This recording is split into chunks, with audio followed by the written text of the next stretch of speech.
马可福音第12章，耶稣又用比喻对佢哋講：有一個人可以對葡萄園，周圍用籬笆圍頂，又在園中設一隻榨酒池，起一簇樹芒台，然後將葡萄園租本天農，自家出外去旅行。到數葡萄嘅時節，佢派一個僕人去對嗰條天農數佢應得嘅果子，嗰條天農將嗰僕人抓來打，叫佢空手轉去。園主又派另外一個僕人去，佢就殺將佢嘅頭拿打爛空，又侮辱佢。園主再個派一個僕人去，佢就將佢刺死。佢哋又像咁樣對付千多人，又到本佢哋打，又到本佢哋刺死。園主只有存佢所寫嘅那嘢後派，最後佢就派佢去。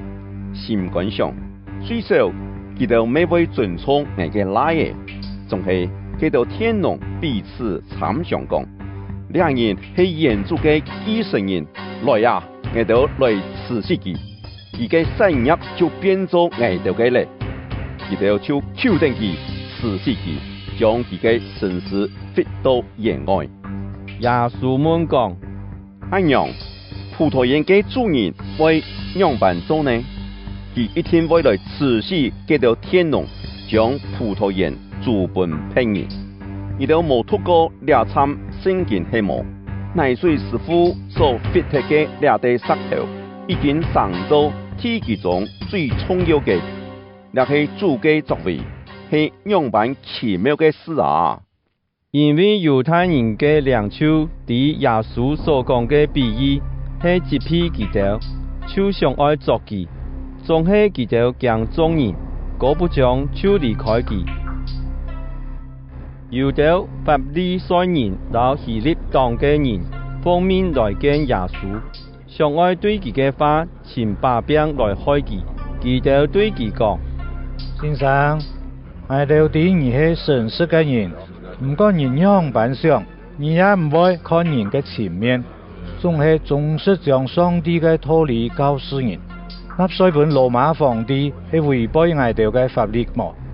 我哋愛納也係唔是納。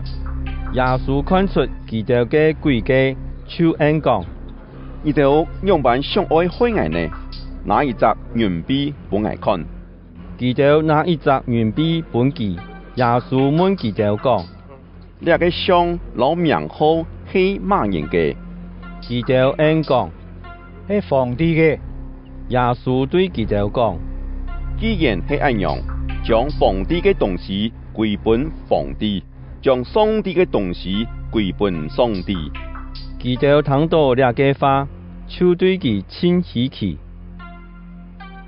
有啲唔相信復活呢件事嘅撒都該人來見耶穌，問佢講：先生，摩西為我哋立法講，那係有一個人過身，留下佢嘅婦娘，總係無子女，佢嘅老太一天會討蘇寡嘅阿嫂做婦娘，推阿哥傳宗接代。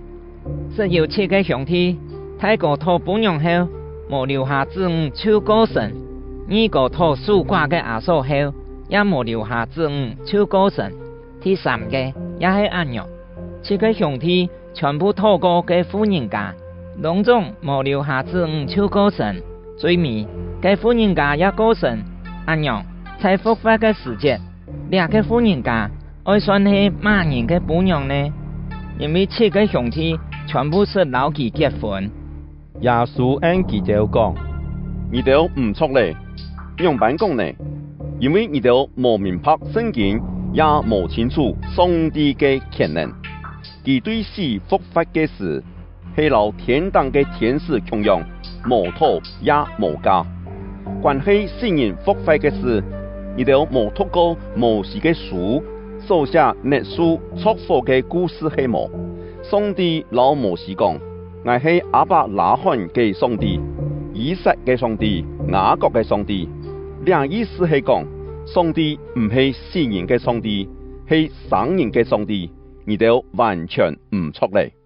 有一个经学教师听到基督的辩论，感觉耶稣千万回答问题，就进前来问耶稣讲：诫命中哪条是特别重要的？耶稣恩讲：特别重要嘅就是以色列啊，你要注意聽，主我哋嘅上帝係唯一嘅主，你要用全部嘅心智、情感、理智、力量敬愛主你嘅上帝。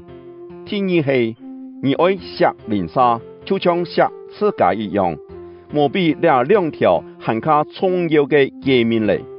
嘅經學教師對耶穌講：先生，你所講嘅清楚，就像你所講，上帝係唯一嘅主，除了佢以外無別嘅上帝，要用全部嘅心智、理智、力量敬愛上帝，也愛錫鄰舍，就像錫自家一樣，遵守這兩條誡命，比獻燒花枝留其他嘅祭物本上帝更加重要。耶穌看出佢嘅回答蠻有智慧，就對佢講：你離上帝嘅國無幾遠嚟。對嘅事以後，無人敢再問耶穌乜嘅難題。耶穌在升天度教示人嘅時，提出一個問題講：經學教師樣板講基督係大衛嘅子孫呢？大衛自家是屬聖靈嘅感動講，主對我嘅主講：你坐在我嘅右邊，等我使你嘅屍體仆在你嘅腳下。大衛自家稱佢做主，基督樣板又係大衛嘅子孫呢？眾人全部真歡喜聽耶穌講論，在教示基督嘅時，佢講：愛地方經學教師，基督好作長袍，招搖高潔，愛聘人在公共場所對基督致敬請安，又親愛坐非常多嘅特別座位，留筵席中嘅大位，基督吞食寡婦嘅產業，然後在人嘅面前表演長篇嘅祈禱，基督一天會受到卡重嘅責罰。耶穌坐在升天雲庫嘅對面，看大家樣板並錢落奉獻上，當到有錢人並錢多錢落去。後來有一個窮苦嘅寡婦行過來，並兩隻四銅錢落去，差唔多係1文錢天天。耶穌喊家學生過來，對佢哋講：我實在老你哋講，倆窮苦嘅寡婦並落奉獻上嘅比眾人所獻嘅較多，因為聘人係奉獻佢哋用存嘅一部分，仲係佢係在無拉用嘅當中，將全部嘅神發揮獻出來。